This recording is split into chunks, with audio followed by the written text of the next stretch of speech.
Peachleaf Valley. Ooh. Alright, Oh, let's it's so cute. make noises. It is something you'd play on a Nintendo Switch. Yeah.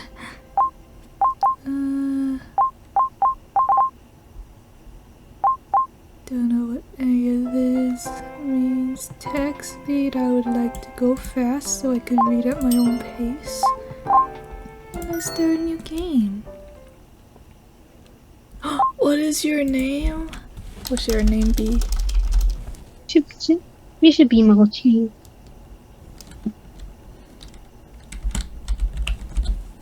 Fine. Yeah. It's a very Mochi core character. True. Prologue. A new start. So I close my eyes to old ends and open my heart to new beginnings. Nick Fredrickson. Oh my god, wait, starting with a poem? Yeah, it's just like Raisin in the Sun. I swallow a lump forming in my throat as my boss slowly brings his gaze up to meet mine. You're fired! Holy shit, it's voiced. What? I need to sneeze. Yeah, I just got that thing where I need to sneeze, and I didn't sneeze, and now my nostril feels weird. Pineapple. If this is a type... It's not working. If this is the type of work you think worthy enough to submit to us after such a lenient deadline, then honestly I don't have much else to say to you. Boss, wait, I can resubmit a new draft or make any changes necessary. But, what exactly is wrong with the current proposal? I thought that... Everything! Oh god. I can't help but gulp as my boss narrows his eyes at me, slamming his hands on the desk. I watch as he coldly taps on my art proposal before clearing his throat.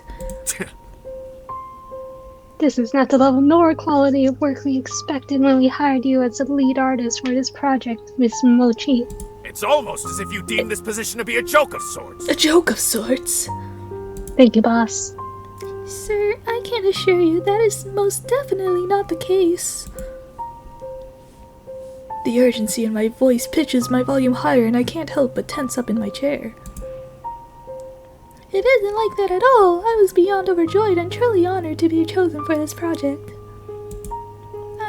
I admit that perhaps my art's quality has not been the highest as of late, but I can change that. Please allow me to resubmit anew. No, and this is not something to be discussed.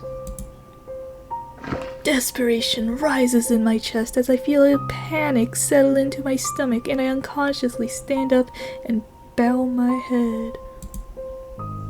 Sir, please, I'm begging you. I can't afford to lose this position right now. The reason I haven't been able to concentrate is because I'm in the process of getting evicted. My apartment complex suddenly announced their demolition plans, and I've been swamped attempting to find a new place and finish this proposal, but I swear to you, I can... Tell me, why is it that your excuses are always more creative than your art pieces? Damn. My heart feels like it's stopped in my chest as I stare at the pair of ice-cold eyes staring back at me. For a moment, I feel like a deer peering into bright, fast-approaching headlights, seconds from a tragic fate. Am I gonna isekai, bro? I can only watch my boss open his mouth once again, grabbing my proposal in the process. Perhaps you should have become a writer instead, if you're so good at coming up with stories. Maybe I will, and then maybe the people I write about will come to life and date me. True. However... Oh, I thought he was gonna keep speaking. We need an artist, not a writer. One that can deliver work, not excuses. Oh, maybe I could draw beautiful men too, and date them when they come to life. So real. We did not read the synopsis for this. We should've. I can feel my blood run cold as I watch my boss slowly grab my art proposal. The very same proposal I had stayed up working day and night on for the last several weeks. The very same one that, just a few hours ago, I was so proud of. Your proposal was... garbage, for lack of a better word. I hope you will come to realize that as an artist... He narrows his eyes as he opens the cover of my proposal one last time before looking back up at me. And throwing it in the trash. You are an easily replaceable asset in such a competitive industry. If you're going to spend more time fabricating excuses rather than meeting a client's minimal expectations, then perhaps you should have considered a different career choice. You're not an artist. You're an amateur. Miss Mochi. Fuck! And this company is not looking to employ amateurs. We are looking to employ professionals. One that you have already been replaced with. No, the AI! Already? No! Or is it gonna be one of the handsome men? What if it's the cute girl we saw? This is actually just an office dating sim. True. She's talking mushrooms. Fuck. Jewelry, healing, movie, the... What the fuck is this? Cap... Away. I don't know what that's supposed to be. I can't help but rub my temples as what feels like the heaviest, longest sigh of my life escapes me. I watch as all sorts of people stream like ants throughout the city streets, each with their own destinations in mind. Eventually, I can't do much else and opt to stare into a lukewarm cup of coffee in front of me. And wait, and now she's gonna get isekai'd, right? True. Fired. She's gonna run out into the street in agony and then get hit by a truck. Yeah, like a deer in the headlights, Yeah. like she said. It was foreshadowing. Yeah. It's not nighttime though, so who knows? Fired and getting called garbage right to your face, huh? Definitely not how I expected my weekend to start. My heart feels heavy as I look up from my drink to gaze out at a clear blue sky that seems to stretch on forever amidst towering skyscrapers. And to think of how beautiful a day it is today, it almost feels like the world's mocking me somehow. My attention is My attention is diverted when I hear the sound of a child laughing. My eyes trail over to a young boy tugging his mother's arm with one hand and clutching a small sketchbook in another as the pair sit down at a table near my own. I'm gonna run to the kid, and that's when the truck's gonna hit me.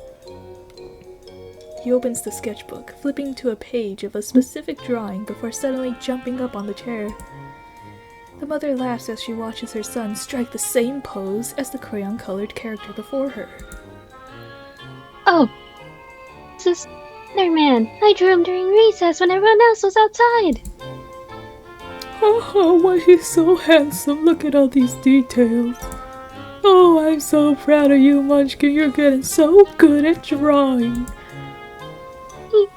Thanks, Mommy. When I grow up, I want to become an artist and draw my own superheroes. I hope the main character crushes this kid's dreams.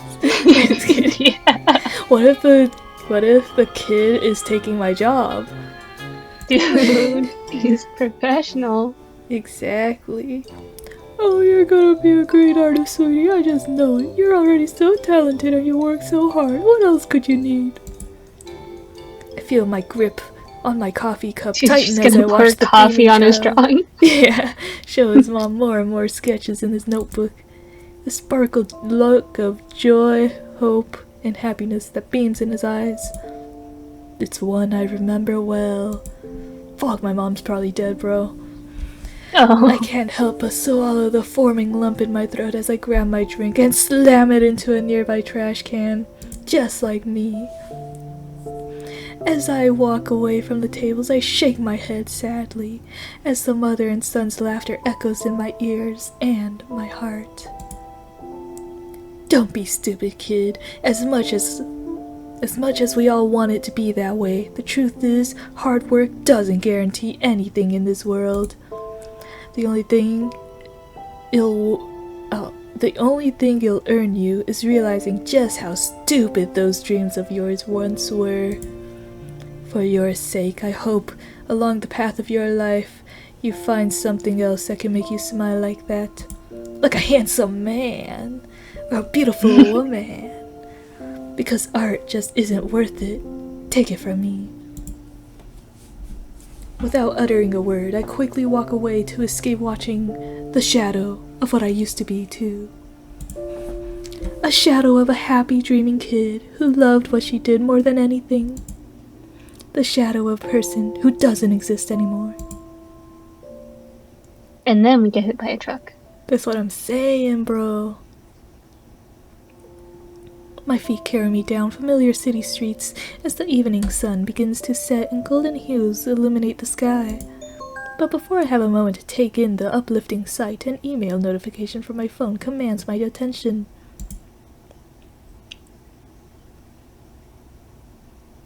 Sorry, I was distracted by the background.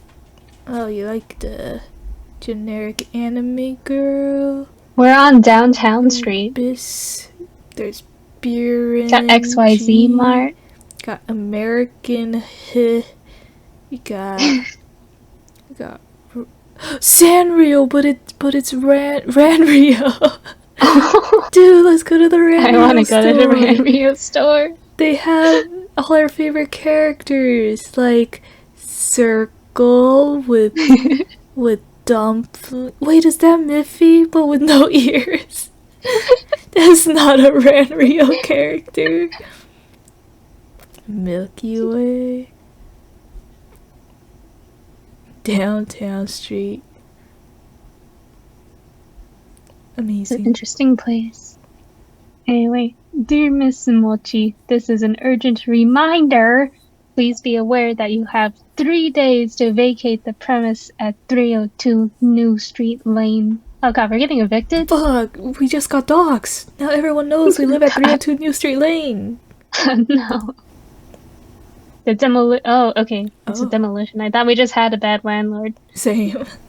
The demolition of the complex will begin Monday morning at sunrise. All tenants and belongings must be removed by then. Any and all belongings that still remain in the property by next Monday will be considered garbage and thrown away. Please act accordingly. Fucking, I'm gonna start crying. Garbage, I'm just the like garbage us. that's gonna be thrown away. Monday? What? That's impossible! I gawk at my phone as I stop to read the full email, earning a few strange glances from other passerbys. My heart races in my chest as I frantically dial my landlord's number. After a few moments, a voice picks up. Hello, this is Frank speaking. Oh my god, this is Frank, bro. Frank, this is Mochi from apartment 302. I just got an email from the complex saying that the demolition begins Monday morning. How is that possible when barely a week ago you told me I had another month to move? Oh yeah, about that. Sorry for the confusion, but there's been a slight change in the plans. What are you talking about? Yeah, you see, the company that bought that complex wants to start building a water park on it ASAP, and while the original agreement said a month... How big is this apartment building, bro? It's quite complex, let me tell you. Fuck. Damn it. The CEO called me yesterday and offered me $500,000 to start next week. Can you believe it? Bro, you should give me some of those $1 million. Yeah, man. What? I know! Ain't that something? So, yeah, you gotta get out of there. Frank, are you crazy? How am I supposed to find a place to live and move into in 3 days? It's Friday. Yeah, I understand and all that, but, money talks, baby! We do have a bad landlord. Yeah. Sorry about the short notice, but I'll need you up pronto. But Frank! Oh, got another call coming in. Ain't much more to discuss, sweetheart. Deal's a deal. Whoa. By Monday morning, I need you out of there. No ifs, ands, or buts. I scream out in frustration as the call drops and I can only gawk into my phone. By Monday? Where the hell am I supposed to go? I just got laid off, for God's sake. Taking notice of the passing strangers and nearby security guards shooting me curious glances, I feel my cheeks flush red in embarrassment. I clear my throat as I continue walking forward. And then we get hit by a truck. Yeah, look, it's getting to nighttime. It's like optimal time to get hit by a truck. Yeah. I need to calm down or I'm going to risk getting arrested at this point too. But hell, at least I'll have a rent-free place to stay by Monday. Oh no, now we're hungry. Fuck. Just as I attempt to calm myself by having a few deep breaths, my stomach lets out a disturbed growl. I rub my belly as I glance at the time. Pause. That made me want a cup noodle. I'll make a cup noodle. I respect that. Let me pause I'll my be recording. right back. Thank you. Unpause my recording. There. Ugh, to top it all off, I haven't even been eating properly, trying to meet that stupid deadline. What was it even for in the first place? Maybe I should just grab some fast food, go home, and try to plan out exactly how I'm gonna survive the next 72 hours. Oh my god, it's happening! As I barely take a step forward, a speeding car honks angrily at me, causing me to quickly tumble backwards in an attempt to dodge it. An angry-looking man lowers down his window as he flashes me the finger. Hey, what the hell? Watch where you're going, lady! That's my line, you jerk! Where'd you learn how to drive? I can't help but let out a shaky breath as I watch the driver flip me off again before angrily taking off. I look down to catch the sight of myself on the floor, now with a few bleeding scratches adorning my hands and knees. I glance up to see people passing by, left and right, but no one bothers to help me. Not so much as even spare me a glance. As I look up to the looming buildings on both sides of me, I can't tell what suddenly feels colder. The concrete of the floor, or the hearts of the people in this city.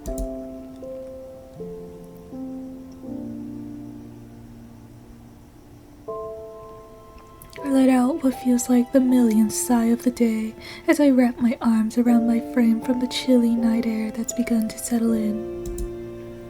As my apartment complex finally comes into view, I can't help but stop in place. Home sweet home, huh? Well, not for much longer anyway. As I reach for my keys, I catch sight of a wooden sign that seems oddly out of place, resting against a streetlight next to me. Semi-annual farmer's market, last sunrise to sundown, today only. We missed it. Damn it. I raise an eyebrow in the direction that the sign points as I tilt my head towards the entrance of a nearby park. Farmer's market? I didn't even know those happen in this kind of city. But maybe they'll have something cheap and good that I can grab for lunch tomorrow. Girl, can you read? The sun's down! Hello? Just about anything's better than that nasty burger I had for dinner. Ugh! How do you fuck up a burger? Was that shit raw? With newfound interest, I decided to make my way towards the park. Watch, the sun's gonna come up. Okay, consistency's good. As I walk into the park, the realization of what time it is hits me as I watch people finish moving large tents and baskets into trucks. Damn, I missed it. I didn't realize how late it I'd already gotten. That sign was probably put up way earlier today, huh? Yay, more expired ramen for lunch it is. What a menu. Deciding to at least walk off the 90-degree grease, 10% burger I grabbed for dinner, I stroll down the venue and spot various folks still packing. The rustic and humble-looking stalls of fruits and vegetables being sold grab my attention, but what intrigues me more is the people packing them.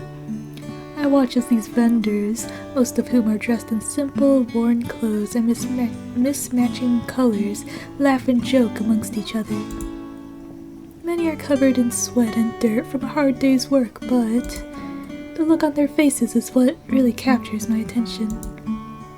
Why do they look so happy? Despite the visible weariness of the day, almost every face I can spot is graced by an expression of utmost joy. As they chat amongst each other and continue packing, one would assume that perhaps they had the best sales day of their life. But the many carts of unsold fruits and vegetables in the back of several trucks dictates otherwise. They seem so genuinely happy. We're gonna get hit by one of those trucks. I can't help but feel a little jealous. As I smile sadly and continue walking forward, I almost near the end of a long street. Suddenly, out the corner of my eye, a big sign decorated with vibrant flowers catches my attention. Help wanted. Various positions open at Peachleaf Valley. Oh my god, it's gonna be like Stardew Valley. Isekai. It's a what? It's not an isekai. Hey man, Cory in the house is an isekai. Leave the city life behind and have a fresh new start in the countryside. I find myself... fuck, how did I even read that? I find my eyes transfixed on the words written before me. For some reason, I can't help but read the sign over and over again, almost as if waiting for the words to sink into me. Leave the city life behind and have a fresh new start in the countryside. I can only blink blankly as I mumble the line aloud, but the sudden sound of approaching footsteps distracts me. I turn to look into the face of a short old man with a funny-looking mustache. The man shoots me a kind smile as he places a small crate of flowers down next to him before motioning toward the sign. Evening there, missy. I'm afraid you're a bit late for the market. Oh my god, Grandpa, it's you! Seems you might have missed all the good deals, but, well, are you interested in hearing more about the valley by chance? As if his question snaps me back into reality, I find myself instinctively shaking my head as I step back. No, sorry, I was just taking a look. I'll be going now. Is that so? Well, alright then.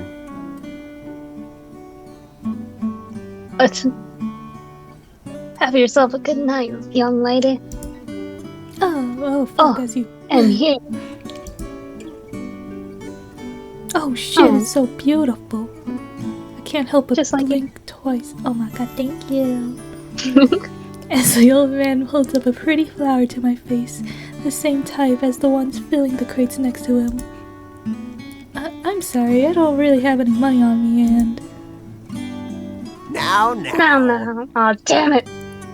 He stole your line. Gifts are meant to be paid for, you know?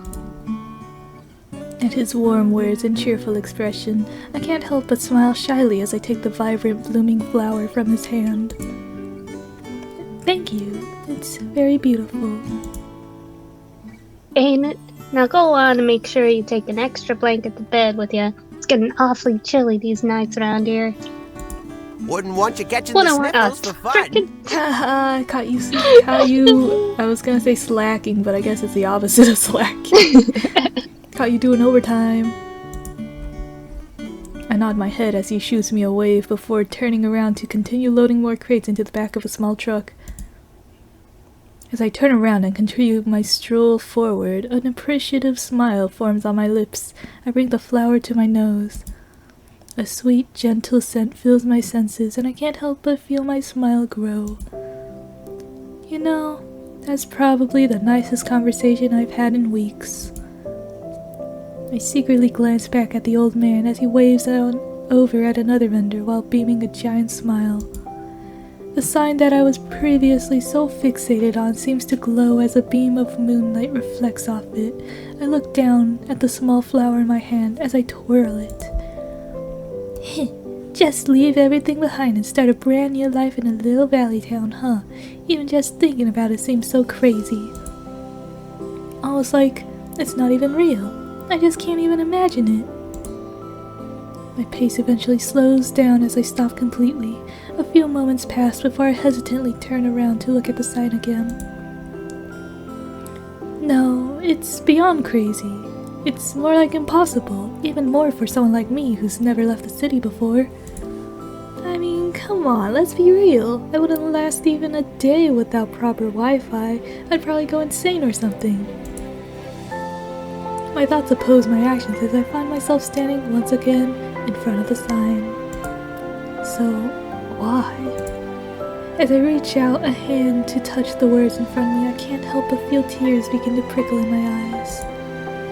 As I trace the words, fresh, new start with my finger, I can feel my throat tighten. So why does something so ridiculous, so absolutely absurd, just sound like a dream to me right now? Why does a small act of kindness from a stranger have me feeling like this? All at once it feels as if the weight of it all has finally caught up to me. I feel a lump form in my throat as I desperately try to swallow the forming emotions inside of me. Honestly, I'm tired. I'm really, really tired. It's almost... fuck. It seems nothing ever goes the way I hope it will, and well, I don't really know what to do anymore. Somehow, it feels everything I do is hopeless. I let out a shaky breath as I hear a pair of slow footsteps approach me. I don't even attempt to hide the tears welling in my eyes as I slowly look up to see the old man's face from before. He shoots me a warm, sympathetic smile as he points to the flower in my hand. You know, where I'm from, that flower there is usually given to people who leave on a journey. It's a way it's a way to hope for prosperous new beginnings, where they might find themselves. Some might Some lose might their up- way. Haha, got your ass. The flower is meant to remind them that no matter where along the path of life they might be. They can always start again. They didn't get me that time. Yeah, I'm so proud of you, bro. As I stare into the old man's eyes, I can't help but smile for the only second time today.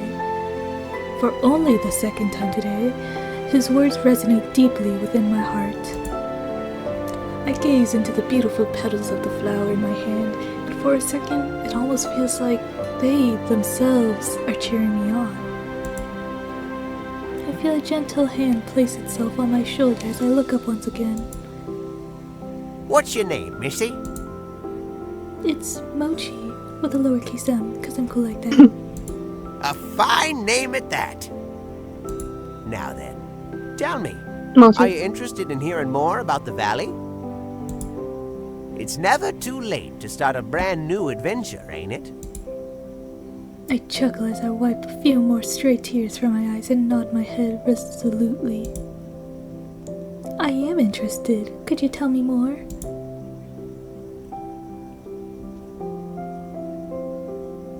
Curious to know what these buttons do, but I'm afraid to press them. No! I don't want to go to the main menu. What does this one do? Oh, okay. Now my curiosity is satisfied. It's incredible how the decisions that have the power to change our lives completely seem to happen in the blink of an eye. And from those very decisions, the seeds of our future sprout and bloom into the very lives set out before us.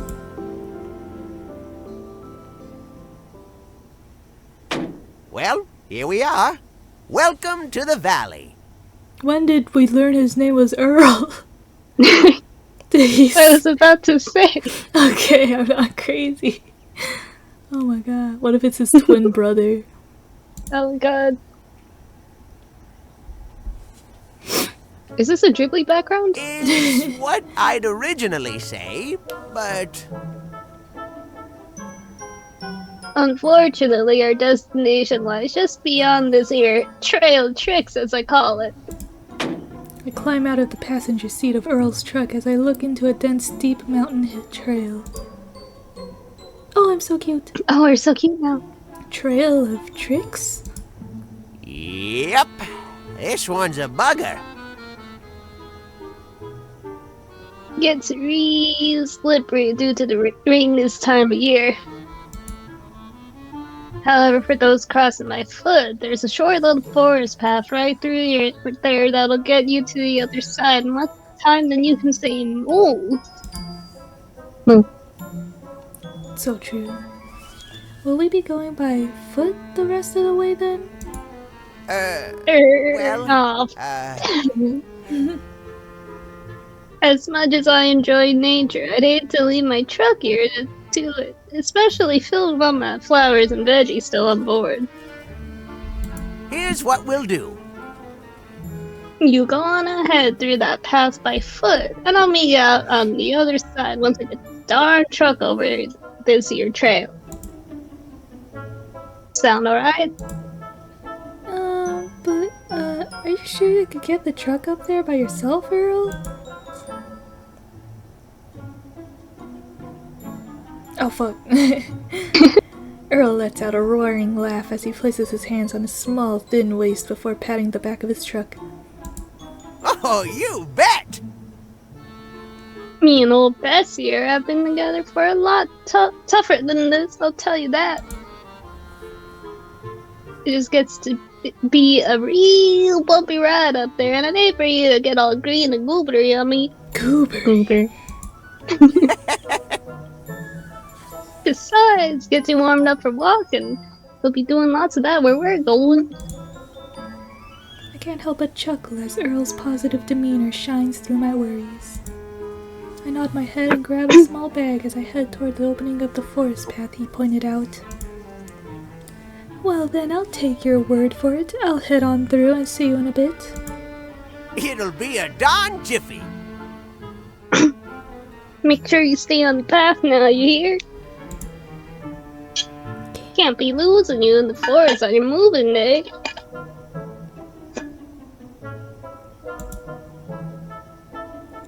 You see, I want to know what to do with all your pink suitcases. Oh my god, they're pink. They don't match my eyes one bit. Earl earns another laugh out of me as we wave to each other before I walk through a small open path between several bushes.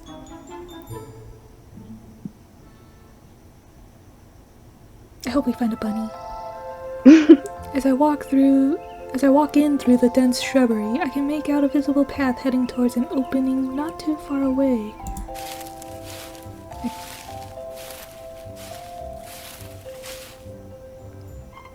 I clutch my bag closer as I begin my trek while panning my head around to take in the sights. Wow, I don't think I've ever seen this much green before in my life. I want it to be green.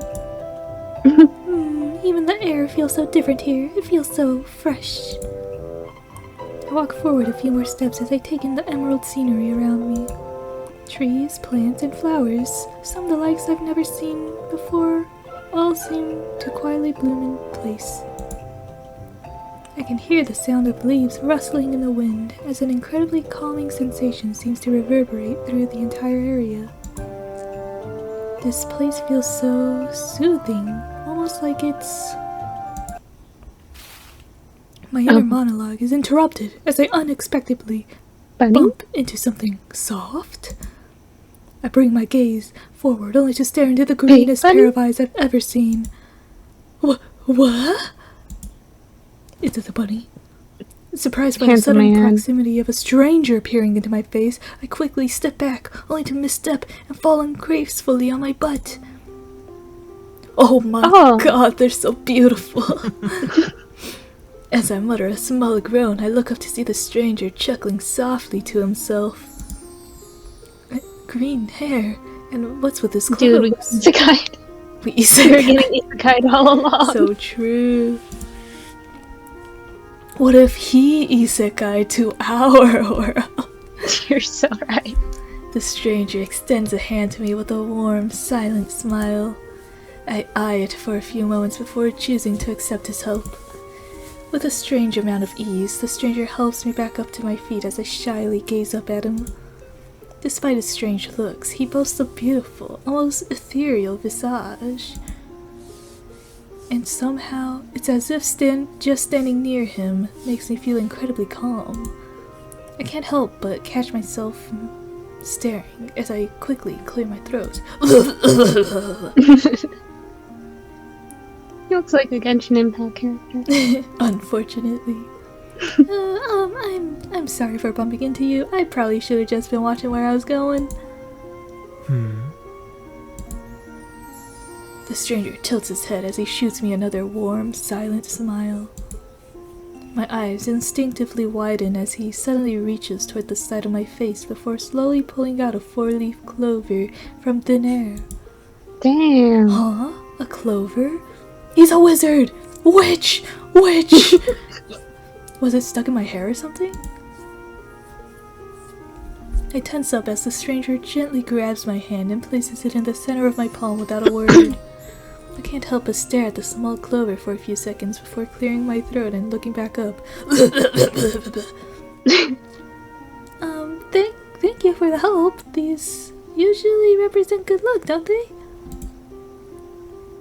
The stranger nods at me while flashing me a silent smile, and this time I can't help but flash one of my own. So, you come here often? What's your... Hey, kiddo! You over here yet? I turn toward the opening of the path as the sound of Earl's voice booms through the quiet forest. Several leaves seem to rustle as a few woodland creatures scatter about, rushing back into the trees. Do you think it was a bunny? I hope so. Just as I turn around again to face the stranger, I find the spot he stood in just a second ago to be completely empty. He's camouflaging because it's all green. What the? Where'd he go? Can you hear me? Don't tell me you actually got lost in there. I got lost in his eyes, bro. No, I'll be right there. My eyes dart around the dense greenery around me in a last-ditch attempt to spot any signs of the young stranger, but to no avail. He's gone, as if he vanished into thin air. And in the place he stood just mere seconds ago, small flowers now seem to be blooming from the ground. I shake my head of any strange thoughts as I focus my attention back towards Earl's voice and head to the end of the trail.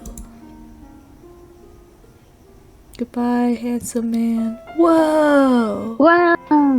My breath hitches as I stare out at the magical view that lies before me. Whoa! That was exactly what we said.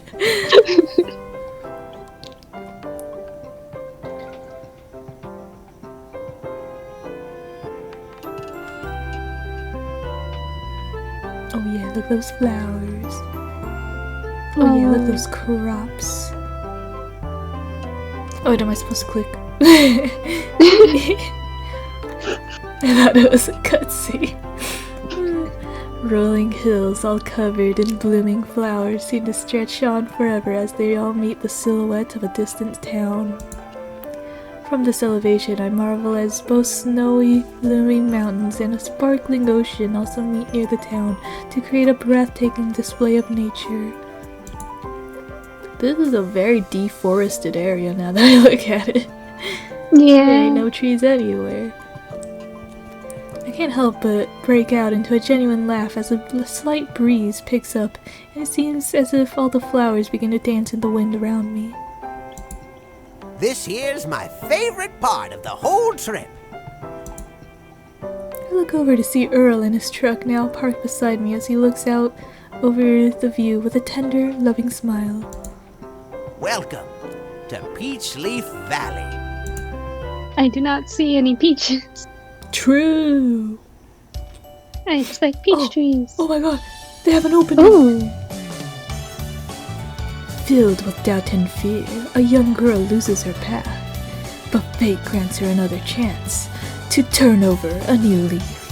A peach Right tree. here in this faraway valley, where the sky, sea, and land meet, a brand new story is about to begin. One of them's representing sky, sea, and then the land. I don't know what the fourth guy is. The soul. MC, the heroine. Who the fuck are you? Jude the baker. Skylar, the aristocrat. Freaking, what's his face from Stardew Valley? Elliot from Stardew Valley. Nadim. Nadim? What was his thing? Fuck. Traveler, I think? Oh. Or is it, yeah. Hunter the farmer. He's Hunter? Beautiful But girl. he doesn't hunt? No, your name, beautiful girl. Cute girls. Oh, I want this, man. Whoa. Oh, Where he's is Waterman. And And is fireman? Airman? He had feathers.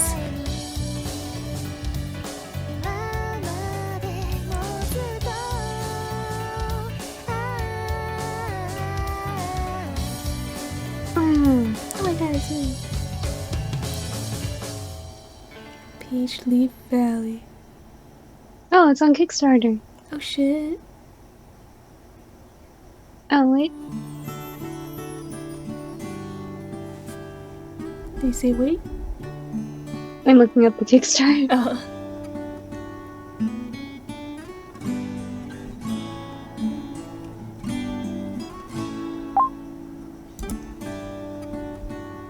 Earl opens the door to a quaint, fair-sized room as he beckons me inside. Well, here we are. This'll be your room for the time being. Oh, Earl, are you sure about this? I feel like I'm imposing on you way too much. I'm perfectly fine with staying at the inn. I'll find a way to get some money together to pay for the room and... Imposing schmosing. You're a resident of Peachleaf now, so you're basically part of the family. You'll find there isn't a whole lot of us down here, but we're a tight-knit community. We do our best to help one another. And besides, After you took the time to explain your situation to me, ain't no way I could turn a blind eye to someone in need. I was there once too, you know, and it's because someone believed in me and helped me get on my feet that I was able to get where I am today. Now it's my turn down the line to help. I can't help but smile shyly as I touch the neatly made bed for me. I just feel like such a burden already. You didn't charge me anything for the trip and now you'll let me live in your house without even paying rent? I at least want to pay back that kindness somehow. I hope you can understand. and you will, kiddo. But you gotta get back on your feet first. I I know almost this spoke. room ain't the fanciest place. In town. But I'm sure you'll want a home for yourself soon enough.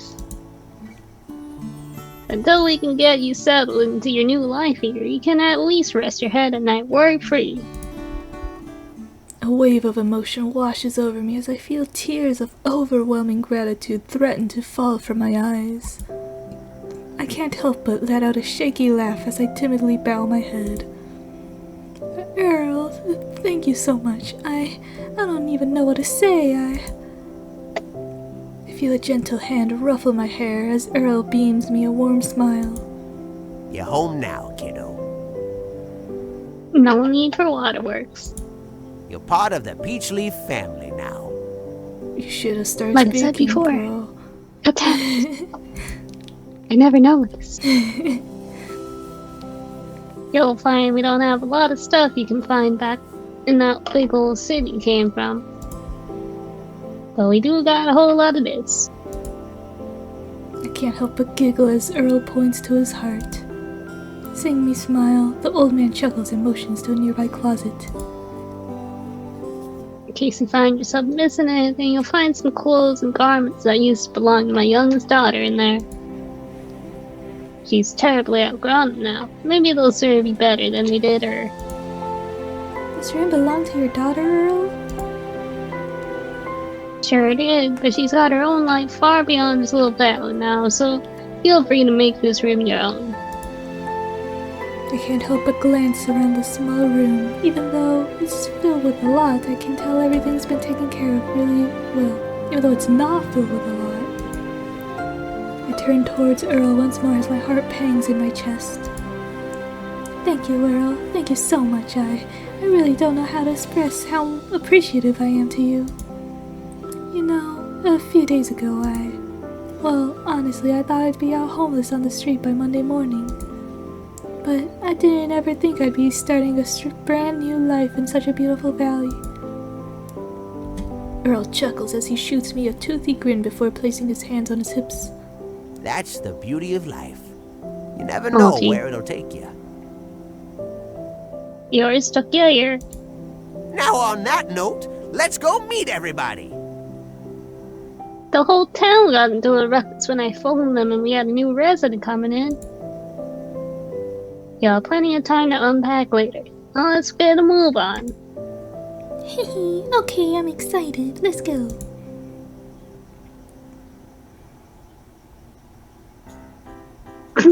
My eyes dart around the streets of a lovely, bustling town that looks like it came straight out of the pages of a fairy tale book. I watch as shopkeepers sweep the entrances to their stores with wooden brooms and greet each other warmly. Energetic smiles adorn the faces of small children as they run through the streets without a care in the world. And everyone, absolutely everyone, wears a peaceful smile on their face. Earl stops to shoot me a grin as he himself scans the town around him with a proud expression. It's beautiful. What a charming place. Oh, you Oh, ain't you seen nothing yet. Oh. But, aha! We both stole his line. I know just where to start off our tour. How about you meet my wife and grandson first, as you'll be living with them on the same roof. My wife runs the best and only bakery in town. So you ever find yourself craving something sweet, you'll know just where to go. Ooh, is this where we're gonna meet the baker? The baker. A soft bell rings as I watch into a soft bell rings as I walk into a rustic little shop with delicious smell wafting in the air. I can't help but feel my face light up as I take in the sight of a beautifully colored... Damn it! I can't help but feel my face light up as I take in the sight of beautifully colored pastries spanning down a glass counter. Hello? Anybody home? Well, well, look who it is. Back so soon from your trip, old man? The baker? Oh. It's him! Oh my god, it's him. At the sound of an unfamiliar voice, I shyly peek over Earl's shoulder to spot a young man as he walks through a set of kitchen doors. Small rays of sunlight shining in through the windows reflect off his amber-colored eyes as a kind smile dances on his face. There you are, Jude. I was wondering who was running this bakery. Y'all can't just leave the front empty like this. Relax, Gramps. Jeez, you've been back for less than a minute and you're nagging already? Gran's got something in the oven, and I was just finishing up an order in the back. And besides, you know it always gets kinda empty at this hour. No need for nags. Oh. Oh, sweet old lady. Just as Earl opens his mouth to say something, an old woman walks out through the kitchen doors with an excited smile on her face. Oh, I thought I heard your voice, dear. You arrived just in time. I have a delicious carrot cake with your name on it in the oven. Oh, Pumpkin. You're embarrassing me in front of the kiddos. Huh? Kiddos? Oh, do you want to be this me? I can be everyone, cause you're doing narrator and yourself. How generous. Yeah. Earl beams a giant smile as he steps out of the way to reveal me standing behind him. Nina, Jude, I'd like y'all to Oh, meet her the name is newest Nina. resident of Peachleaf Valley. Come on, no need to be shy. Introduce yourself. Alright. Hello, I'm Mochi. I moved here from the city and I'm very excited to meet everyone. Thank you for having me. What? Mochi? He says it so small. He says so small. Mochi? Mochi? Mochi?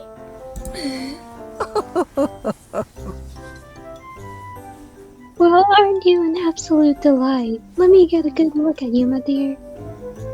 What if the green-eyed man was our father, bro? We also We're have actually, green like- eyes. Fuck. Yeah.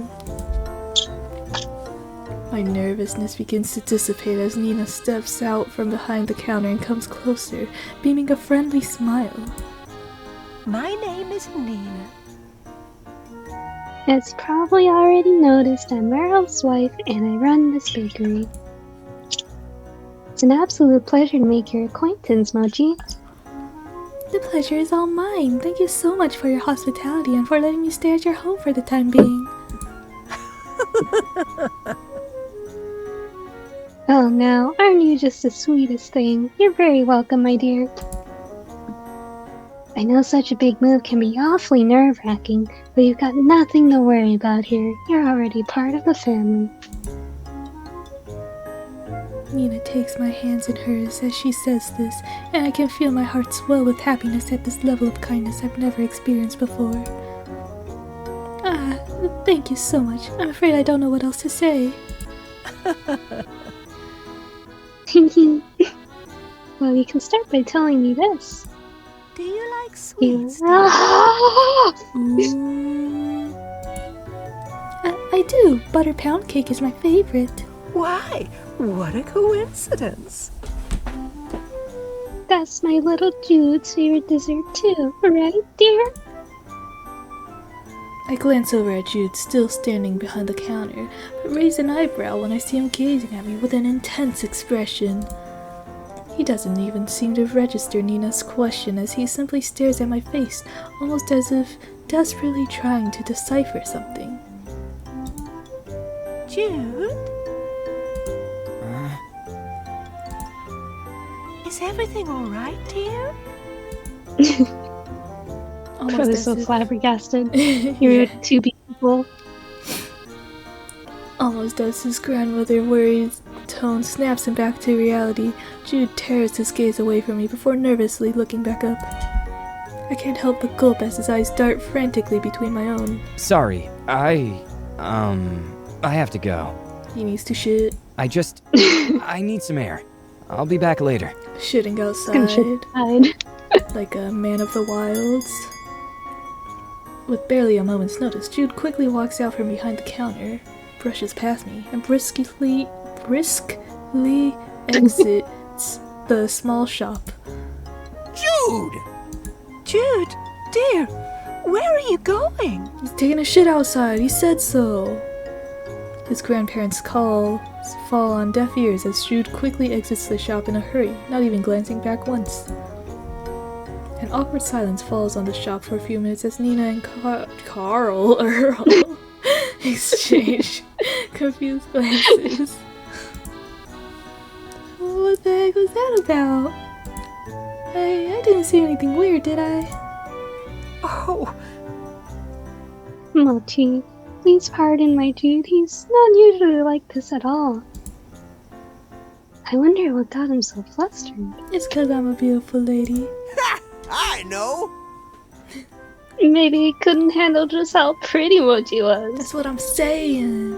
That's what we're all saying. I can feel my cheeks heat up at Earl's joke as the image of Jude's intense gaze on me makes a shiver run down my spine. Bing. Ding. oh, there's the carrot cake. Just in time. Carrot cake 'cause I'm a bunny. Oh. Earl, Mochi, why don't you both grab a chair and I'll bring it out with some warm milk.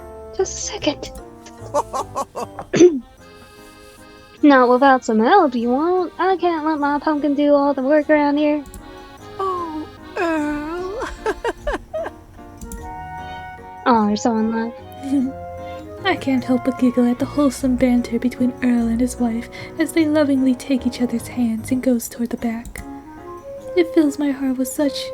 Fuck, where did I just make up words, bro. It fills my heart with delightful warmth to see two people love each other so deeply in such old age. Once the pair is out of sight, I can't help but look over my shoulder at the direction Judah Probably in the window staring at you again. Fuck. Over my shoulder at the direction Jude abruptly left moments ago. It almost seemed like he recognized me or something, but that can't be it. I mean, I've never been here before. But my father, the beautiful green-eyed man. That was just totally weird. I hope he's okay.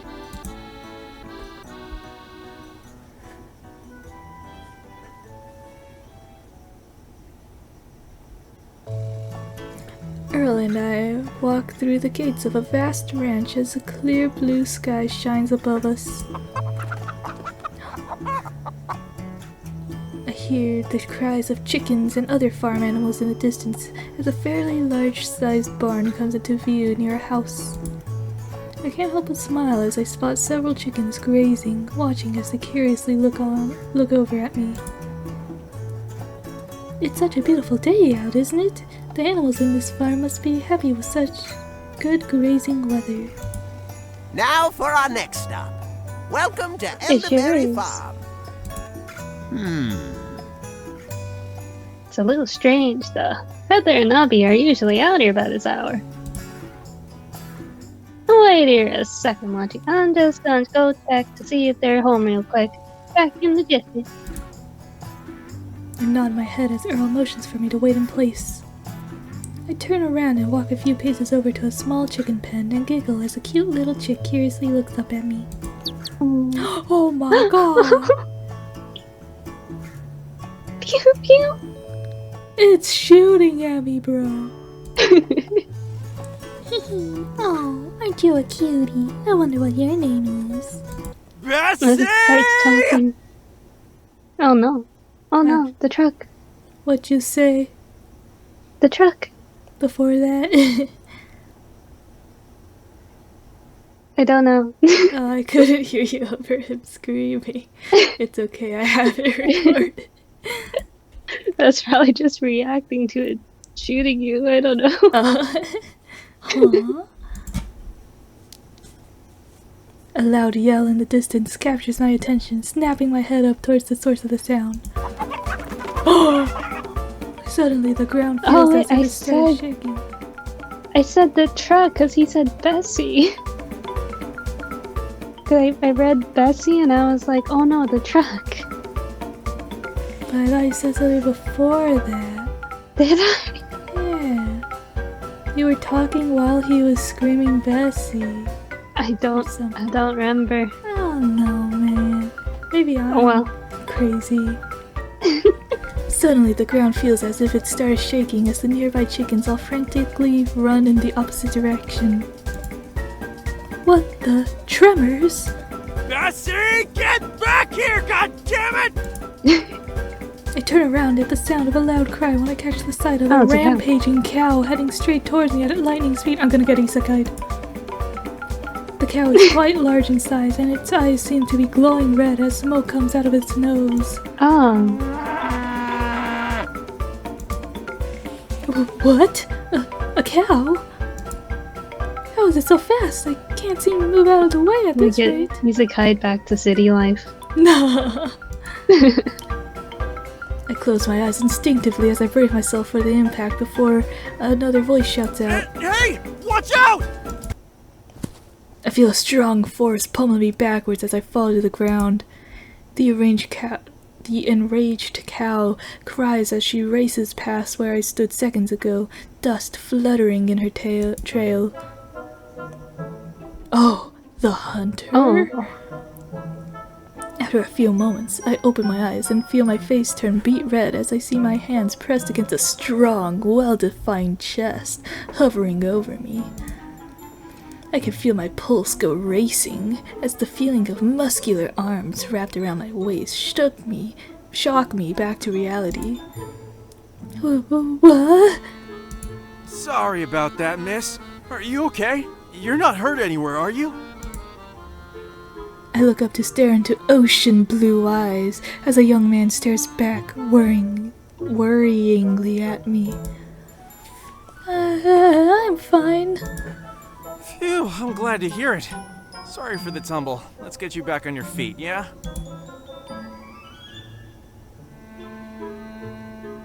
The cool breeze flutters against my skin as the young man releases me from a strong grasp, pushing himself up. My heart stammers in my chest as I sit absent-mindedly on the ground for a few seconds, trying to process the situation. Muscles. So many muscles. My attention is diverted as a hand extends itself towards me. I look up to see the young man from before shooting me a friendly smile. There are much better places to take a rest than on the ground, you know. Oh my god, that's a line from Fire Emblem Awakening. Sensing his kindness, I shyly place my hand in his, and he lifts me to my feet with ease. I find myself stammering as he proceeds to kneel down to brush some dirt off from my clothes. He flashes another friendly smile afterwards. There we go. Good as new.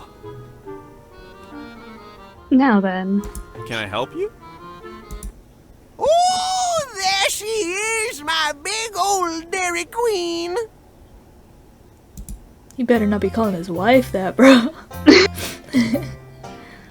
The sound of Earl's excited yelling grabs both my and the stranger's attention as we turn around to see Earl being smothered in kisses from the previously raping cow. Whoa, he's a cheater! Oh, you darn love bucket, you. Did you miss me, Bessie? You named your cow after your truck?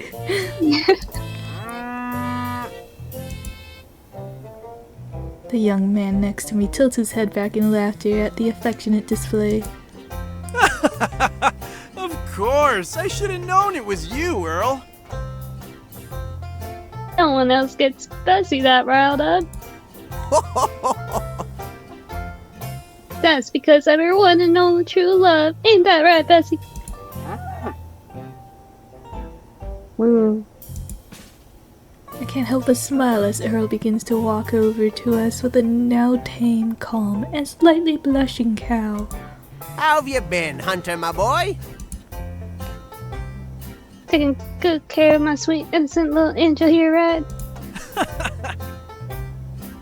Of course, Earl. Although I'm afraid she's not nearly as innocent as you think, you know. Wait, his name is Hunter. I thought his name is Hunter. No, his occupation is a farmer, but his name is Hunter. That's why I was laughing about it earlier. She nearly ran over this poor young lady. Over here, a few minutes back. As Hunter looks back at me with a sheepish smile, I can't help but feel my cheeks heat up again with that thinking back to our previous close encounter. Bessie! Can't be running around our new neighbor over. Wait, running our new neighbor over before I've had a chance to introduce y'all. Ahem. Now then. Hunter, where's everyone else? Mom and Hubie went to the city to visit some friends. Hubie? No, it says hubby. A few days ago, but they should be back soon. You see, one of the bees is silent. Elderberry Farm's down to 1 today, I'm afraid. Oh, gotcha. Well then, no matter. Moji, this is Hunter. Hunter, this is Moji. She's Peachleaf's newest resident. And this here's Big Bessie. My one true love. Ain't nobody out there can hold a candle to my sweet Bessie. I'm telling your wife. Oh, is that so? Huh.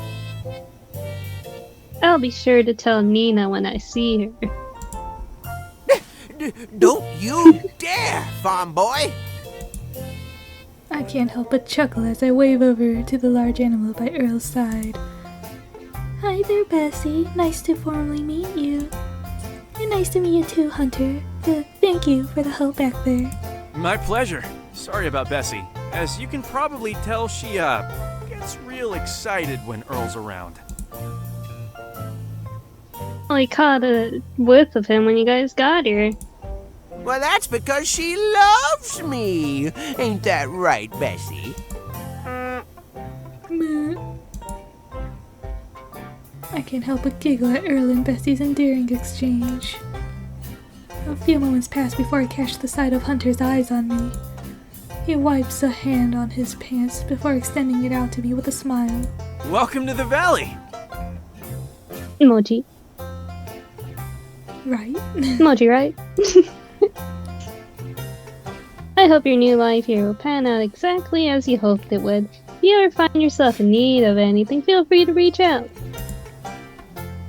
Thank you, Hunter. I appreciate it, truly. No worries. We're all a giant, crazy family down here. I'll albeit maybe a bit dysfunctional too. Oh, by the way, I also work part-time at the restaurant, and I do odd jobs around town, so you might see me running around often. don't be afraid to ask for directions if you ever get lost, okay? This place can be a little bit of a maze for newcomers at first. Right, thanks. I definitely will. Sounds good. Now then, if you'll excuse me. Back in the barn, Bess! You big troublemaker, you! The sound of laughter fills the air as Bessie hides behind Earl from Hunter. I feel a sense of I want warmth. to see Bessie. True. I feel a sense of warmth fill my heart as I get to unravel more and more of the valley.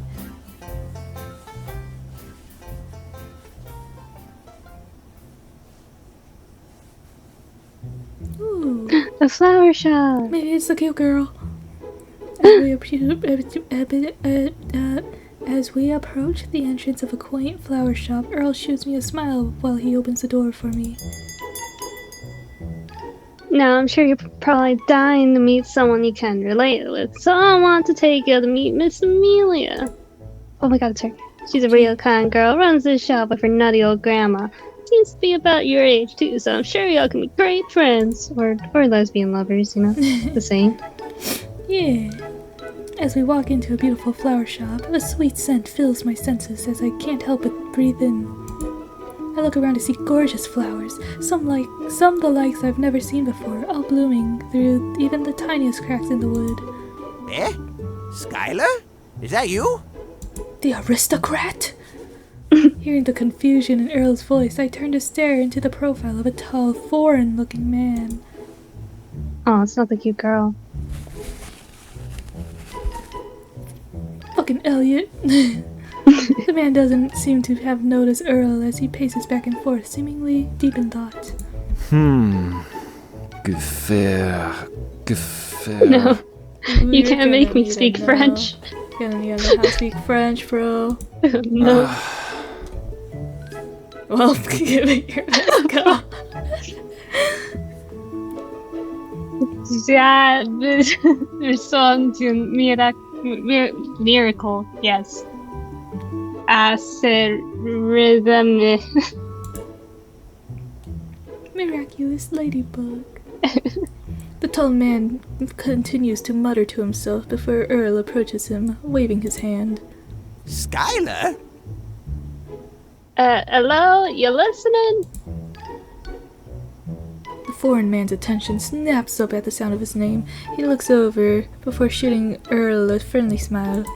Ah, Monsieur R! You've returned from your trip! Welcome back! Man, Oh. you can't make me do a French accent. I don't know a French accent. You gotta say croissant. That's all I can do. Before he can finish his sentence, the foreign man's eyes land on me. Our eyes meet for a few silent moments before I muster a shy smile. But before I have the opportunity to get a word out, I watch in surprise as the tall, slender man dashes forward toward me. I blink have in this surprise. image in my mind of him just like straight Naruto running at you. He was 5 miles away in this fucking 25 by 25 shop. I blink in surprise as I watch him grab one of my hands and places a kiss to the back. And just who is this breathtaking mademoiselle?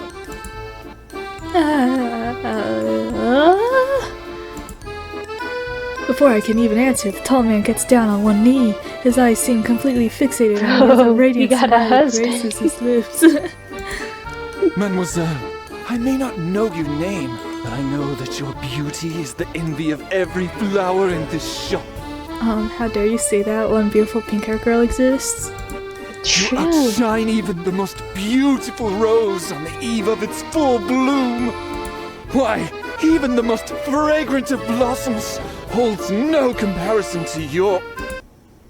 All right. Let's take it down a notch here, Romeo. Let the poor girl at least introduce herself, eh? The man named Skylar's eyes widen dramatically as he rises to his feet before bowing deeply. Forgive my terrible manners.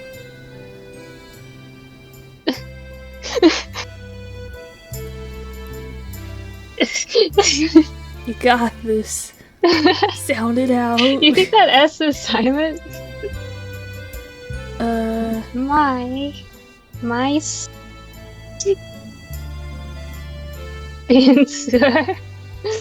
Monsieur Earl's right.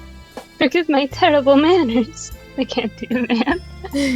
Yeah, How could I ask for your Google name when I Translate. have not graced you with my own? Gotta punch it into Google Yeah. Translate and then listen to it and then do your best impression. You do like all the French, but it's just like a text-to-speech saying it instead. Yeah. No, that's too much work. I am Skylar Dutoit, Eclair Jean-Jacques Pelletoir. Eclair? A proud, proud resident of this magnificent valley. Alright, take notes. He'll probably say that again. And you are? I hope the name gradually gets longer. True. It'd be so funny. I'm Mochi. I just moved into the valley today. It's nice to meet you, Skylar. No. Baguette. But the pleasure is most definitely mine, Lady Mochi. You're a spectacle to behold. Oui, en effet. Like a marble statue that has come to life. How truly blessed is Peachleaf to welcome you. He just said oui, en fait. Lucky you. Yes. Keep speaking the French. Thank you, I think. Earl lets out a chuckle at Skylar's theatrics. After a few moments, he looks around the shop before turning around with a puzzled I hope he's expression. secretly American. No, he's secretly Skylar? Canadian. Oh, true. Where's Amelia and Fiona? Why are you the only one here? Ah, that is because Madame Fiona's stomach was causing her to feel unwell yet again. Lady Amelia asked me to watch over the shop. As they quickly left to fetch some herbs from the garden to brew a tea. And, as a noble gentleman that I am, there is no way I could simply decline such a heartfelt request at the beckoning of a lady. Although, I must admit, It's been quite some time since they left. Perhaps I should go check on them. but alas! No one would be able to guard the shop and keep the beautiful flowers company better than moi. Fiona's stomach is acting up again, is it? Alright, I better go check up on him in a sec. Gardens ain't too far from here. Mochi, wait here just a minute, alright? I'll be back. I'll be right back. I open my mouth to call out to Earl, but he's already briskly walked out through the front door. I feel an intense gaze on me as I swallow and turn back to look at Skylar, whose eyes seem to sparkle as would a puppy's looking at a treat. So, Oh my god, he's gonna harass me in the workplace. He really is. So, what brings you to this fair valley, my lady? Surely a beauty such as yourself must have left a lot behind to come here so suddenly. I smile sadly as I look down before tucking a loose strand of hair behind my You're doing ear. the Debbie Ryan thing. No. Less than you think. I came here looking for work and, well, a new life if I'm honest. Oh, I see. Forgive my pride, my lady. I did not mean to paint sadness on such a stunning canvas as your own. After all, a smile suits you much, much better. Tell a woman to smile. Skylar walks over before grabbing a nearby flower and holding it to my face. He shoots me a warm smile as he gently hands it to me. You're ruining the merchandise, sir? I can't help but chuckle as I grab the flower. Thank you, Skylar. What about yourself? Ha I am thrilled that I have piqued your interest enough to ask. I am but a humble art collector that lives in the northern part of town on an estate that belongs to my family. Art, you say? I just so happen to be an artiste. Ooh. An art collector? We. Few things in this world excites the blood in my veins like beautifully crafted artistic masterpieces. And which, on that note... Skylar's tone seems to shift as he suddenly places a hand on his chin and looks at me. Oh god, objectifying woman. Yeah, under his intense gaze as he begins to circle around me, eyeing me up and down as if scrutinizing something. After a few moments, he shoots me a pleased smile before reaching into his suit pocket and handing me a business card. He's gonna make me a prostitute. No. He rushes to my cheeks as his face suddenly draws near and his eyes peers intently into my own. You said you were looking for Sexual employment, harassment. yes? I'm sure there are many opportunities for you to take this fair town, but... As the muses would have it, I too am looking for a employee of sorts. Employee of sorts? Ooh. His eyes seem to land on my lips for a few moments as he smiles and I do not looks like this back hair. up. Oh my god, get away from me. Get And I away from assure me, you- you freakazoid. I can pay most handsomely in currencies that far outweigh most of the other residents of this town. I would rather make out with Bessie, bro. What say you, my lady? Does my offer interest you? No. My mind goes blank and my heart accelerates as I feel him lean in even closer. When suddenly his phone rings. Oh, thank God. Excusez-moi, 1 second. Bonjour, this is Skylar. Oh, hello, Mr. Marcello. I have been expecting your call. As Skylar turns around and nonchalantly laughs into his phone, I stumble backwards into the counter as my heart nearly beats out of my chest, remembering his looming proximity just seconds ago. What's with this man? He's something else. Oh, it's her! The sound of the front door ringing catches my attention as Earl walks in with a smile, accompanied by a young woman and an older one with a cane. We're back! Skylar shortly ends his call before turning around with a gallant smile. Ah, you have returned! Magnifique! Just at the right time, as I am afraid I must be going immediately. Of course. Sorry we took so long. Thanks for the help, Skylar. No. It was my pleasure. Thank you for trusting me to guard your dazzling blossoms. Bosoms. Bosom. Well, everyone, duty calls, and so I must depart. Au revoir! Until we next meet again! Everyone in the shop merely stares at Skylar as he prances out the front door in joyful strides. I clear my throat before looking down at the card in my hand with his name and address. He's, quite an interesting person. My attention is focused on the new faces that have entered the shop as they turn towards me. Oh, hello there. You must be the new resident, right? It's so What you- nice to finally meet you. Welcome to Peachleaf Valley. My name is Amelia. I run this flower shop with my grandmother, Fiona. That would be me. Welcome to the valley, She's child. so grumpy. Oh my god, wait, she's purple, she's pink. It's Oh my us. It's us, except I'm old. Yeah. I hope you don't. Wait, she doesn't have too much. I hope you don't already want to go running for the hills after being sandwiched between Earl and Skylar in a single day. And just what's that supposed to mean? I'm pretty friendly. As friendly as a badger stuck in a beehive. Heaven knows how much you've yapped that poor girl's ear off already. Why, you... As Earl and Fiona engage in a glaring match with each other, Amelia scoots over next to me before giggling. Mind them, they're always like this. They've been rivals ever since they started out as farmers. I've had this thing in the background where I just try to find places where the cursor can blend in. Oh, I see. It makes sense then. They must have a lot of history. You've been touring town all day with Earl, right? You must have run into a lot of new faces by now, huh? Yes, everyone's been awfully kind, except for that one weirdo. And the tailgate is lovely. Isn't it? Sometimes it feels like we're a little out of the way from the rest of the world, but the sights of the valley really make up for it. Suddenly, the image of the green-haired stranger I bumped into in the forest trail resurfaces in my mind. I tilt my head curiously as I motion toward Amelia.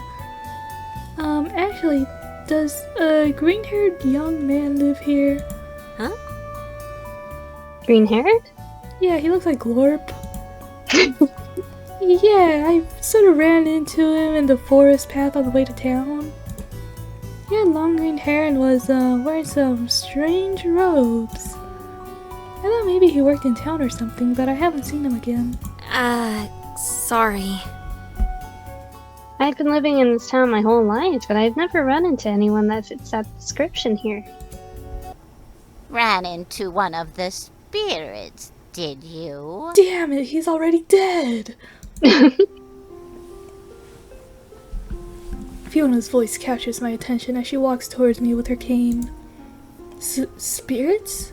Our valley is home to much more than what you merely see on the surface. Inside of its forest, peaks, and waters lie many hidden secrets. It is said spirits of the earth, sky, and sea make their home here as well. You would do well to respect their domains. Or should you anger them, terrible calamities will befall this entire world, and even the fabric of nature can be. Oh, there you go again with the ghost stories, Fiona. Haven't I told you 1,000 times it ain't good for tourism? Frankly, I think it'd bring more tourists around. The ghost hunters. True. And how many times have I told you they are not ghosts? Oh, my bad. The spirit hunters. Arr. Just because the spirits have never chosen to grace a fool like you with their benevolence doesn't mean that they do not dwell amongst us. Among us? Among Who us. you calling a fool, you old hag? Who else, you uncultured toolhead? Oh boy. Here we go again. Here we go again. Oh, Would you like some tea? We might be here a while. Oh, I'd love some. Allow me to lend a hand.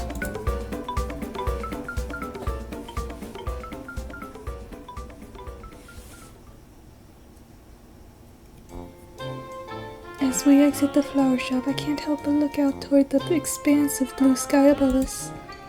Somehow it doesn't even feel like it's the same sky as I used to see in the city.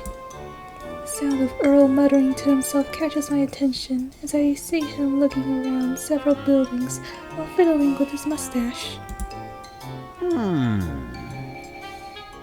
let's see here. Where should we stop by next? As I open my mouth to respond, I'm interrupted by the distant cheers of a small crowd. I look around to see various townspeople running towards a street corner nearby with wide grins on their faces. Come, hurry, hurry, we'll miss the show. The show?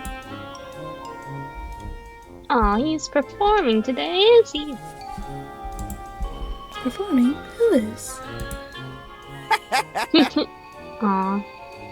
Well, I tell you, and I can show you. Come on, Mojo, or we'll miss it.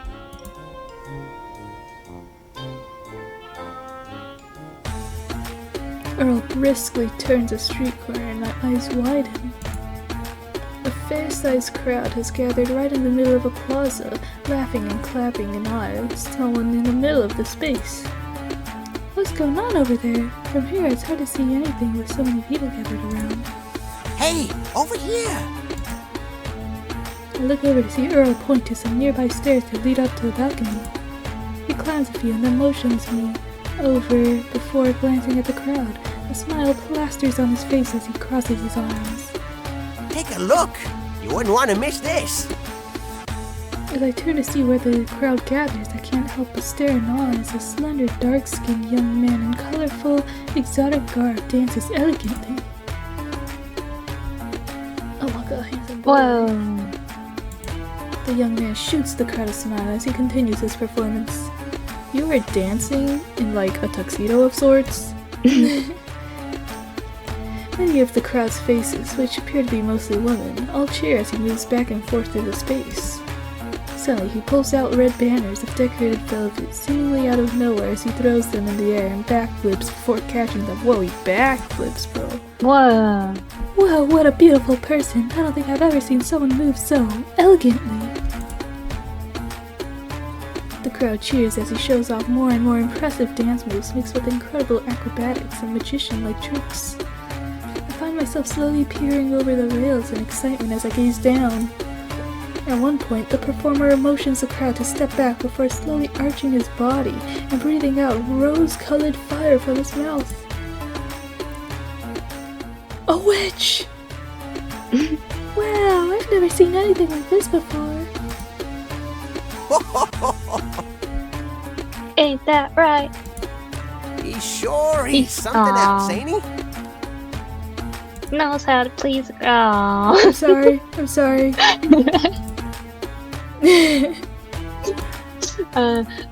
Knows how to please a crowd, that's for darn certain.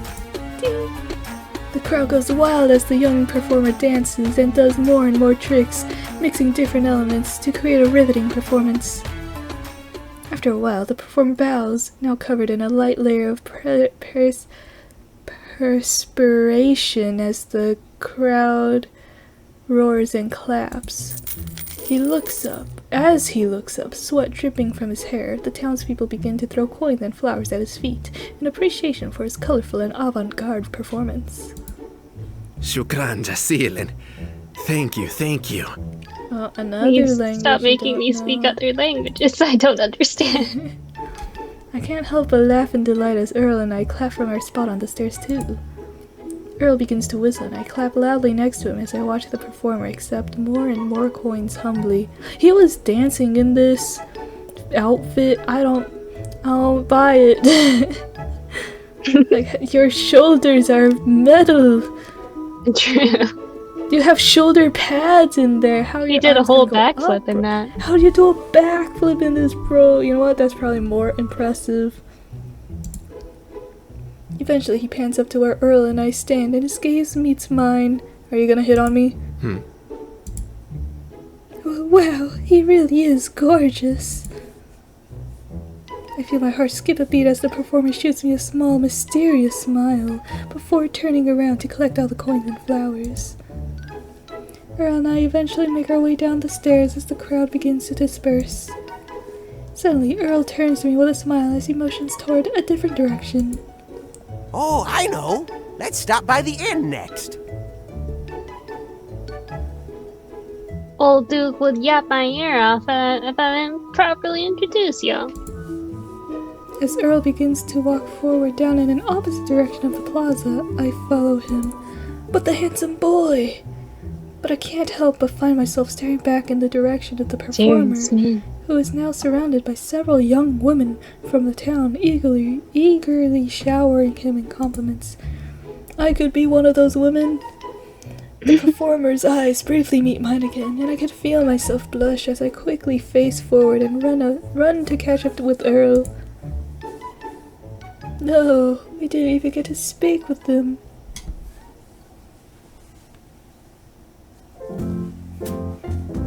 We never even got his email address. As I walk in through the doors of a rustic yet large wooden inn, a middle-aged man wiping down a counter turns to face us with a smile. Well, I was wondering when you'd show up, Mr. Mayor. Mayor? Aw, come on now, Duke. Many times have I told you to stop calling me that, unless you'd preferred if I started calling you Doctor. Well met. Although in my case, it's different. I'm retired. I turn my head back to look at Earl curiously as the previous comment catches my attention. Earl! Wait, you're Peachleaf's mayor? Well, Something like that, I guess. These crazy old folk voted me one a few decades ago, and I don't know what's worse. No kook like me coming in this little valley, or the nutcases who voted for it in the first place. The man behind the counter lets out a hearty laugh as he shakes his head. Then I suppose I'd be one of those honorary nutcases, huh? The man suddenly turns to me with a smile as he extends a hand out for a shake. Name's Duke. Welcome to Peachleaf. I run this inn with the help of a few employees. Earl's gone ahead and given me the rundown already. Thank you, sir. My name is Mochi. It's nice to meet you. Likewise. I hope Peachleaf turns out to be a good change for the good. It turns out to be a change for the good for you, Mochi. The city life isn't for everyone, after all. I'd know that best. Oh, you're from the city too, Duke? he sure is. Although, that was ages ago now, right, Duke? You know, back when the dinosaurs roamed and stuff. All right, you old codger. I'm not that old yet. You've got me beat by at least a good 30 years. As Earl and Duke laugh amongst themselves, I can't help but chuckle at their light-hearted banter. Have you two known each other for a long time? Too long. Way too long. I've outgrown this. I've known this overgrown lughead for about 25 years now. Saw him go from a princely teenager to an overprotective father to a wrinkly old grouch. Now then. Where's little Melody? I'd like to introduce her to Mochi. Another woman? Oh no, a baby. A baby. Up in her room, throwing a tantrum and calling me a tyrant, all because I made her do her biology homework. Earl shoots his head back in laughter and then gives Duke a knowing look. Teenagers, eh? God, I'm just grateful I didn't have twins. Raising one teenage girl is enough stress to last a man a lifetime. You're telling me I raised 3. Suddenly, their conversation is interrupted at the sound of the front door opening. My eyes widen as the young performer from before silently walks into the room carrying a giant load of neatly wrapped flowers. Everyone's getting flowers. There you are, Nadine. Hell yeah. I was hoping to run into Nadine. What a show that was. The young man named Nadim shoots Earl a kind smile as he walks over to us. I can feel myself instinctively freeze up as he stands next to me and lightly bows his head at Earl. I thank you for taking the time to watch my performance, Earl. I hope it brought a smile to your face. If only I was 40 years younger, I'd be out there busting a move with you. Like a whoo, wah, or ha-choo, woo. Bless you. It's back. We all instinctively approach Earl as he places a hand on his back, but quickly gives us a sheepish grin. Duke sighs before shaking his head as Nadim tries to stifle a genuine laugh.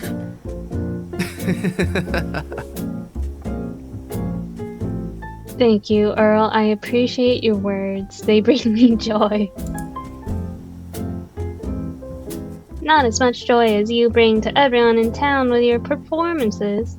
So thank you, Nadine. The honor and pleasure is all sincerely mine. Now, if you'll excuse me, I should be going. I must quickly find a vase and water for these beautiful flowers, lest they wilt before their time. Just before Nadine has a chance to escape, Earl quickly motions to me. Oh, before you go, Nadine, this is Mochi. Mochi. She'll be living in our valley starting today. I'm taking her around to introduce her to our little town. Oh, I see. Please pardon my rudeness. I thought of you as merely a passing traveler, not as a new neighbor. Just as I'm about to open my mouth, Nadim shoots me a smile and bows his head at me. My name is Nadim. I am not originally from Peachleaf, but nonetheless, it is where my travels have taken me. I hope this valley will become a place you will cherish on your own travels, as it has for me. Thank you. My name is Mochi. It's nice to meet you, Nadim. I saw your performance earlier with Earl. It was, well, wonderful. You're so beautiful. Nadim seems to blink unexpectedly at my blunt comment, and I find myself going cherry-faced at my unexpected confession. I meant the performance. The performance was beautiful. Not that you're not beautiful, though. No, that is not to say you aren't beautiful too. Nadim's lips curve into an amused grin as he lets out another laugh. He smiles at me as he bows his head again. I am appreciative of your words. You are far too kind. I hope you'll come watch me perform again sometime. Welcome. Well then, I shall get going. I wish you all a wonderful evening. I can't help but feel my face heat up as Nadim walks up the stairs of the inn. I bite my lip as I watch him leave before turning to face the ground. You idiot! You just outright called him beautiful. Ugh, I'm so embarrassed. Evening? Oh, by Bessie's sake, he's right! Look how late it's already gone. As Earl points outside a window, I can spot the golden hues of sunset beginning to creep out into the sky. A nearby clock chimes, signaling the start of a new hour as Duke straightens up before wiping his hands. And there's the clock. I hate to leave you folks, but I need to get ready to open the bar. And I need to take Mochi home in time for dinner or Nino will have my head. Well then, Duke, I'll come again another time to see Melody. It was nice meeting you, Duke. Thank you again. Pleasure's all mine. And once again, welcome to the valley.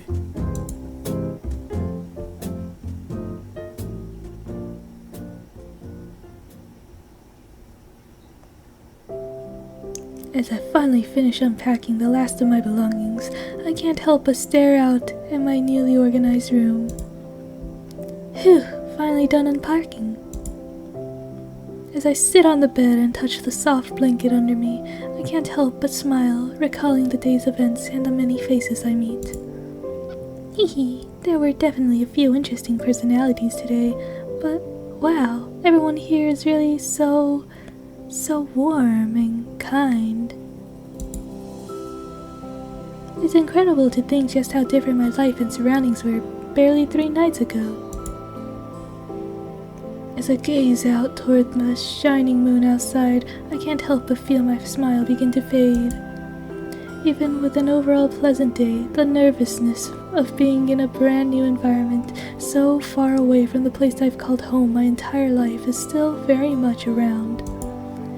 Despite my best efforts to keep my mind busy, I surely came to realize that every moment I'm alone, I'm flooded with doubts and questions I don't know how to answer.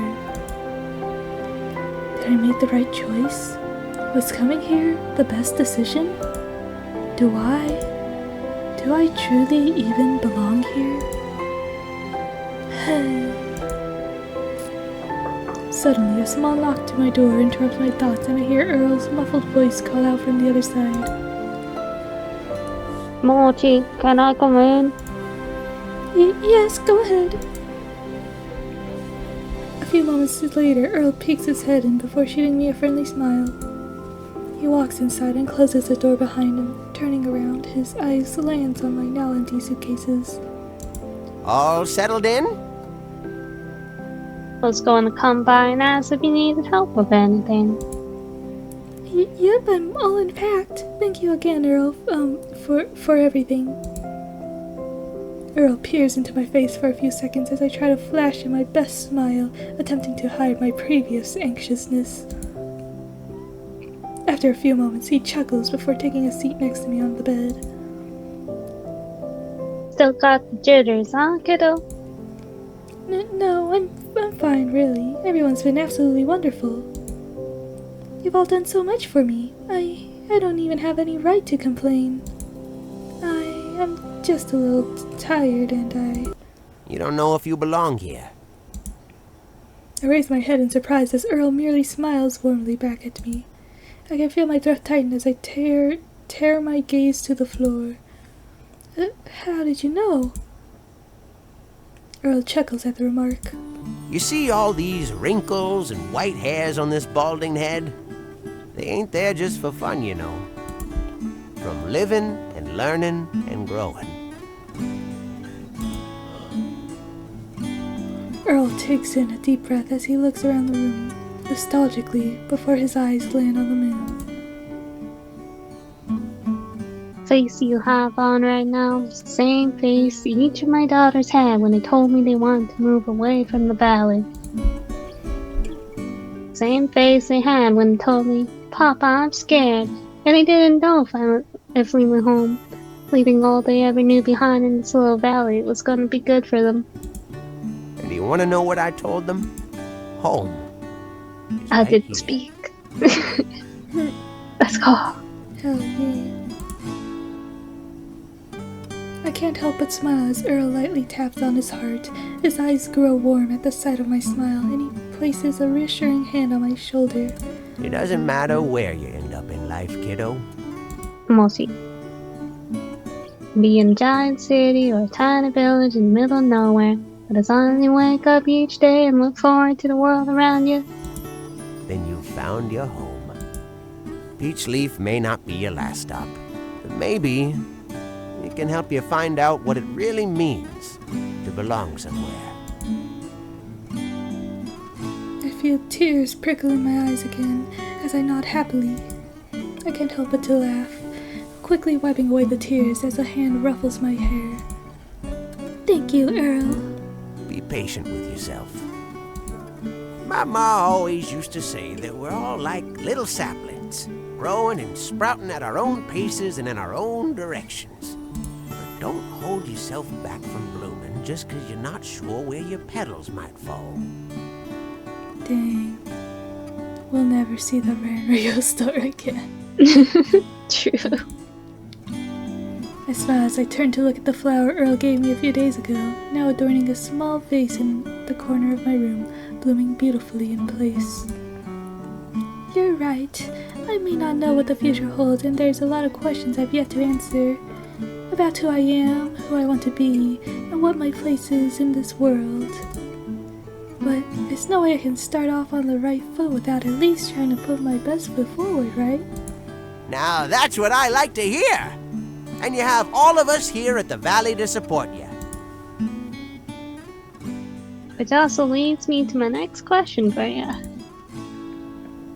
I notice Earl turns around before digging into his pockets and pulling out a few help wanted flyers and laying them on my lap. Now that you moved in, you gotta decide where you'd like to start working. Luckily, you came at the right time, so you got options.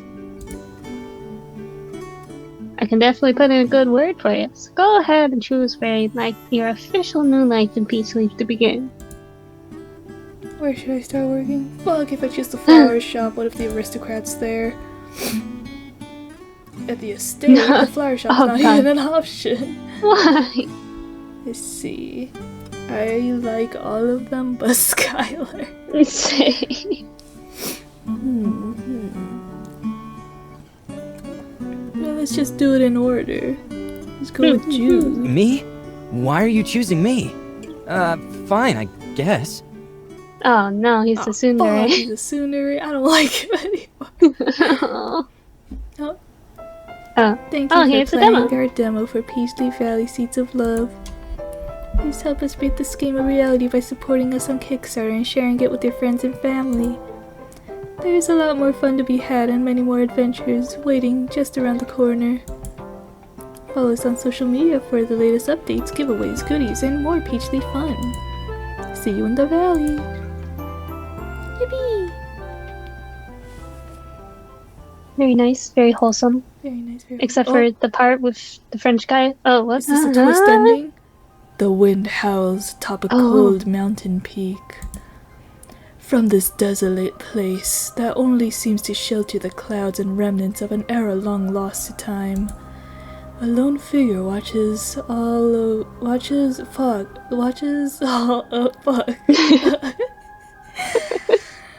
A lone figure watches over all below him. His scarlet-colored hair is dark against the colorless sky as another breeze seems to pass him by, almost as if whispering into his ear. Another pair of footsteps suddenly echo from behind him, followed by a commanding voice. Have you sensed it? A shift in the earth has occurred.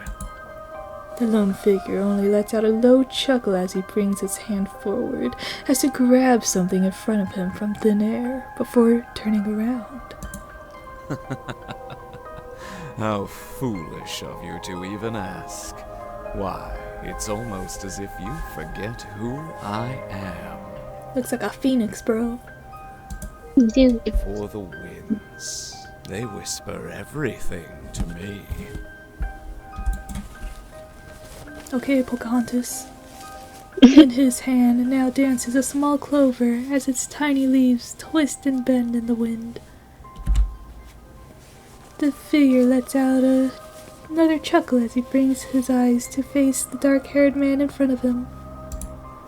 Although the shift is not the only piece of news they have brought with them. Why, it seems we have a new arrival in the valley. See for yourself. With the lift of his finger, the winds dance at his command. In an instant, a sculpture made of clouds now resembling a young woman's face floats between them. The other man scowls as he eyes the clouded sculpture with disdain. What? That's a beautiful woman. True. It's just another human. What importance could she possibly bear to our conversation? A low laugh emerges from the figure as, with another lift of his fingers, the cloud sculpture of the young woman floats back to where he is. With a smirk, the figure glides his finger over the sculpture's cheek. You've always been so awfully impatient, haven't you, dearest brother? Because I'd ponder to think that the shift and her arrival, well, perhaps the two may not yet be so unrelated. Impossible. A mere human can play no part in the affairs of spirits. Perhaps not. And yet, take a closer look. As the figure moves his finger in the air, the sculpture floats in the opposite direction. The dark-haired man narrows his eyes when suddenly he catches sight of a faint gleaming green light emanating off the young woman's forehead. Eden! That bastard! When did he... Interesting, isn't it? With barely a foot into our domains, and the land has already bestowed its protection over her. It sends quite the message, don't you think? I see no being worth protecting. Only the naive acts of a fool that does not know his place. A low rumbling laugh escapes the lips of the scarlet-haired figure, which seems to shake the entire mountain itself. A howl of wind seems to cry out in the distance, as with a snap of his fingers. The sculpture of the young woman's face disintegrates into the air, and left in its place is only a small, glowing clover. Both figures turn their gaze on the horizon as they look out over the vast expanse below them. Worry not, for the winds. They will reveal all in due time. Until then, come, let us watch how the rest of this story shall unfold itself.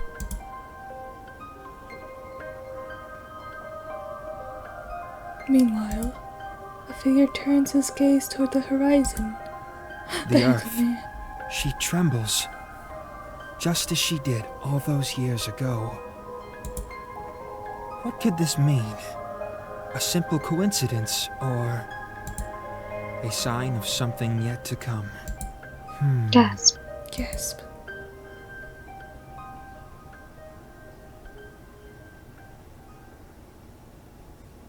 You have reached the end of the public demo for Peachleaf Valley.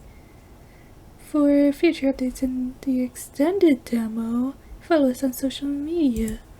Thanks for playing the demo. Yippee! Yippee! Well, that's the end of this one. Remember to like the video, comment the video, and subscribe if you want to see videos similar to this one. Hell yeah! Yippee!